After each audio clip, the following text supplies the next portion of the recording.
अभी रिजवान साहब ने जो कहा तो मैं बताना चाहूंगा कि संविधान में तो ये है ना कि फ्रीडम ऑफ चॉइस, मेरा चॉइस है मुझे कहाँ खाना मुझे नहीं खाना। अब इतने सारे नॉन मुस्लिम लोग हाईएस्ट एक्सपोर्टर है मीट के, आपको पता है नहीं अमीश भाई? मगर ये एक बड़ा जो षड्यंत्र का चक्कर जो चल रहा है ना बीजेपी की तरफ से जो आ रहा है कि इनको हिंदू राष्ट्र बनाना, तो उसमें मुसलमानों को किसी भी तरह से तकलीफ पहुंचाना, मुसलमानों को व्यवसाय के अंदर तकलीफ पहुंचाना, ये उसका सीधा साधा उदाहरण है कि किसी भी तरह मुसलमानों के प्रति।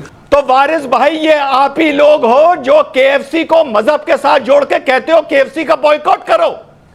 आप कहते हो केएफसी और पेप्सी का बॉयकॉट करो। क्या पेप्सी और केएफसी का कोई मजहब होता है?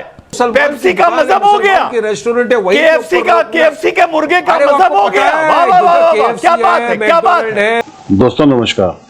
दोस्तों आप जानते हैं ना कि जैसे कावड़ शुरू होता है ना, मुसलमान कोई ना कोई पंगा जरूर डालने की कोशिश करते हैं। अब देखिए, हिंदू नाम से होटल खोल रहे थे हाईवेज के ऊपर, बताइए इनका रीजन क्या था? कि ये थूक डाल के खाना खिलाते हैं। इनकी आदत है दोस्तों, ये बहुत गंदगी भरे हुए लोग हैं और हिंदुओं के नाम से कर रहे हैं। और वैसे अगर कोई झगड़ा बगड़ा हो जाता है तो ये कहते जी पेप्सी हराम है, केएफसी हराम है, नाम बताते नहीं है, जगह जगह बैठ जाएंगे पर पेपर नहीं दिखाएंगे। और वैसे इनको देखो हिंदुओं नाम से किस तरह ये करते हैं।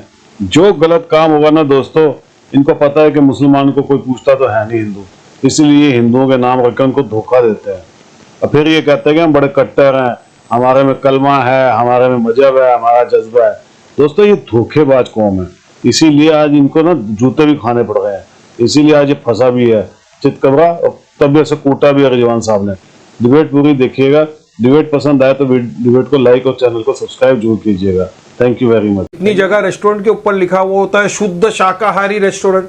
क्या आप जाके अंदर शेफ का नाम पूछते हो, किसने पकाया उसका नाम पूछते हो, मालिक का नाम पूछते हो? नहीं पूछते हो। इसीलिए तो लोग संविधान पढ़ते नहीं है। अभी रिजवान साहब ने जो कहा तो मैं बताना चाहूंगा कि संविधान में तो ये है ना कि फ्रीडम ऑफ चॉइस, मेरा चॉइस है मुझे कहाँ खाना मुझे नहीं खाना। अब इतने सारे नॉन मुस्लिम लोग हाईएस्ट एक्सपोर्टर है मीट के, आपको पता है नहीं अमीश भाई? हाईएस्ट एक्सपोर्ट जो मीट का करता है वो नॉन मुस्लिम है भारत देश का। मगर फिर भी गोवा के अंदर तो गाय इज यम्मी और यूपी के अंदर गाय इज मम्मी। मगर ये एक बड़ा जो षड्यंत्र का चक्कर जो चल रहा है ना बीजेपी की तरफ से जो आ रहा है कि इनको हिंदू राष्ट्र बनाना, तो उसमें मुसलमानों को किसी भी तरह से तकलीफ पहुंचाना, मुसलमानों को व्यवसाय के अंदर तकलीफ पहुंचाना, ये उसका सीधा सादा उदाहरण है कि किसी भी तरह मुसलमानों के प्रति। पर क्या जरूरत है बताइए मुझे? कावड़ की यात्रा तो और भी जगहों पे निकल रही है ना। ये तो आप बोल रहे हो कि अभी क्या वहां पे आधार कार्ड भी लगाना पड़ेगा?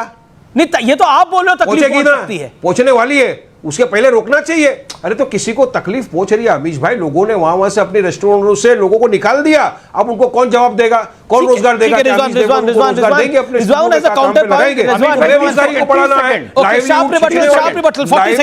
वाली बात है, छीनने वाली बात है। 30 second Rizwan Ahmed, 40 second, 30 second. Amish भाई वहां पर 10 सेकंड, अरे वहां मैकडोनल्ड भी है, केएफसी भी है, स्टारबक्स भी है। एक सेकंड रिजवान, उनके लिए अलाउड है। सुनिए, तो मैकडोनल्ड और केएफसी, मैकडोनल्ड और केएफसी गलत बता रहे हैं ना कि हम माल क्या बेच रहे हैं। अमीश भाई ओके, रिजवान अहमद, अलाउड है वहां पे केएफसी है, मैकडोनल्ड है। आपकी बात के अंदर आपकी भाई उनके साथ सेटिंग हो गई है क्या? भाई अब आपने 10 सेकंड बोला था, अब आपने 10 सेकंड बोला था, you made your point. Waris Pathan, you made your point. Rizwan Ahmed 30 seconds. Amish भाई जी, मैटर ऑफ चॉइस वहां पर आती है जब मुसलमान आदमी कहे मुझे बिल्डिंग में मकान खरीदना है और क्योंकि वो मुसलमान है उसे मकान ना बेचा जाए। जहां मैटर ऑफ चॉइस है, कावड़िये के पास मैटर ऑफ चॉइस है कि वो दुकान हिंदू की है, ये दुकान मुसलमान की है, वो चाहे जाए। और अभी अगर वारिस भाई ने केएफसी का नाम लिया तो वारिस भाई ये आप ही लोग हो जो केएफसी को मजहब के साथ जोड़ के कहते हो केएफसी का बॉयकॉट करो। आप कहते हो केएफसी और पेप्सी का बॉयकॉट करो। क्या पेप्सी और केएफसी का कोई मजहब होता है? क्यों कहते हो बताओ। सुनिए, आप नहीं समझ सके इत्मीनान उस रूट पे रिजवान साहब उस रूट के ऊपर केएफसी। अरे काहे नहीं समझ सकेंगे? मेरी बात का जवाब ही नहीं है तुम्हारे पास। उनके लिए क्यों नहीं? क्या वहां पे काम नहीं करता, जॉब नहीं करता है कोई आदमी? उसका भी जॉब नहीं, वहां कुछ नहीं। पेप्सी का मजहब हो गया, पता है कि मुसलमान, पेप्सी का मजहब हो गया, रेस्टोरेंट है वही, केएफसी के मुर्गे का मजहब हो गया। क्या बात है? स्टारबक्स। ठीक है Rizwan, you made your point. के लिए नहीं कानून लगता। 30 सेकंड वारिस पठान। ये सिर्फ मुसलमानों के लिए करना है, बाकी किसी के लिए नहीं है ये। ठीक है, मैं शलभमणि त्रिपाठी के बाद चलता हूं। शलभमणि त्रिपाठी वेट कर रहे हैं। शलभमणि त्रिपाठी, सीधा पॉइंट यह है कि जो फैसले के खिलाफ हैं उनका कहना है कि यह धार्मिक आधार पर एक बंटवारे की चाल है। भारतीय जनता पार्टी उत्तर प्रदेश में फंसी हुई थी, उस भंवर से निकलने के लिए पूरा खेल खेला गया है। अमीश भाई, मैं तो सीधी बात कहता हूं कि आखिर नाम छुपाने की कोशिश क्यों की जाती है? नाम और पहचान छुपाकर ही कुछ करने का प्रयास क्यों होता है? और इतना ज़्यादा क्यों पीड़ा है अगर आपको नाम बताना पड़ रहा है तो?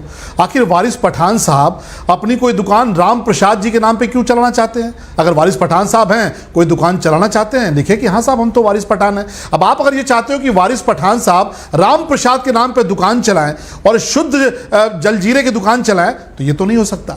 ये तो आपको पता है, फूड सिक्योरिटी जो डिपार्टमेंट है उसने भी कह रखा है कि भाई आपको अपना नाम बताना है, आपको अपना लाइसेंस दिखाना है। मुझे दिक्कत ये लगता है कि कहीं पर भी धर्म की बात नहीं की गई। इस पूरे कानून में कहीं धर्म का जिक्र आया हो आप बता दीजिए, कहीं किसी मजहब की बात की गई हो, किसी पंथ की बात की गई हो तो बता दीजिए। सिर्फ इतना कहा गया कि आपको अपना नाम डिस्क्लोज करना है, आपको अपनी पहचान डिस्क्लोज करनी है। जैसे ही नाम डिस्क्लोज करने की बात आती है, एक तबका लगता है नाचने, लगता है बिलखने कि नहीं साहब हम नाम नहीं बताएंगे, उसी प्रकार से कि कागज नहीं दिखाएंगे। तो देखिए, हिंदुस्तान है, बाबा साहब भीमराव अंबेडकर जी का संविधान आप पर भी लागू है, हम पर भी लागू है, पूरे देश पर लागू है, सर्वोपरि है। यहां नाम भी बताना पड़ेगा और कागज भी दिखाना पड़ेगा। अब आप चुपचाप हलाल लिख के, हलाल कौन से संविधान के दायरे में, जरा मुझे बता दीजिए कि बाबा साहब ने कौन सा कहा था कि हाँ भाई हलाल आप सर्टिफाइड सामान बेचेंगे। लेकिन हलाल लिखकर लिपस्टिक हलाल आ रही है, पेंसिल हलाल आ रही है, बिस्किट हलाल आ रहे हैं। तो अमीश देवगन क्यों खाएं? कलमा पढ़ा हुआ क्यों खाएं अमीश देवगन? या शलभमणि क्यों खाएं? कलमा पढ़ा हुआ बिस्किट जिस पे हलाल लिखा हुआ है, तो वो आपके लिए संवैधानिक हो जाता है। लेकिन अगर कानून की दृष्टि से, सुरक्षा की दृष्टि से हमारे पवित्र कांवड़िए निकलते हैं, पवित्र पूजा है, उनको कम से कम पता तो चले कि मां वैष्णव भोजनालय चला रहे हैं तो वो कौन है? मेरे पास कुछ एग्जांपल है। कोई वकार यूनुस चला रहे हैं, कोई राम प्रताप जी चला रहे हैं, बहुत सारे नाम हैं। हिंदू होटल कौन चला रहा है? कोई अब्बास चला रहे हैं। अब नाम है हिंदू होटल, चलाने वाले अब्बास साहब हैं। वैष्णव होटल चलाने वाले कोई शाहरुख खान है। तो ये कैसे हो सकता है? हमारे कांवड़िए बेचारे दिन भर थक के निकलते हैं, सावन का पवित्र महीना होता है, उनको पता तो चले कि वो कहां पर क्या प्रोडक्ट ले रहे हैं। और नाम बताने में आपको दिक्कत क्या है? इसका मतलब आपकी नीयत खराब है। आप नाम छुपाकर ही काम करना चाहते हैं, पहचान छुपाकर ही काम करना चाहते हैं। ओके, आपने बात को अपनी रखा। मैं रुक करता हूं अजीज खान साहब का। अजीज खान साहब, अखिलेश जी ने भी इसका विरोध किया, जो कि सर्वोच्च नेता हैं समाजवादी पार्टी के। समाजवादी पार्टी ने भी इसका विरोध किया। लेकिन मेरे पास कुछ एग्जाम्पल हैं, मैं आपको बता देता हूं। लकी होटल का नाम अब रिजवान हो गया है वहां पर। संगम होटल जो सालों से चल रहा था, मेरे पास बकायदा तस्वीर आई है, पुराना नाम संगम पीछे लिखा हुआ है, लेकिन अब सलीम होटल हो गया है उसका नाम। और ऐसे ही मेरे पास कई और नाम है जिसके अंदर नाम पहले कुछ और था, यानी पहले लकी था अब रिजवान हो गया, पहले संगम था अब उस होटल का नाम बदलकर सलीम हो चुका है। तो क्या आपको लगता है कि सलीम सलीम ही लिखे, रिजवान रिजवान ही लिखे, संगम क्यों लिखे? देखिए अमीश भाई, रिजवान रिजवान लिखे, अजीज अजीज लिखे, अमीस अमीस लिखे, जी कोई बुराई नहीं है।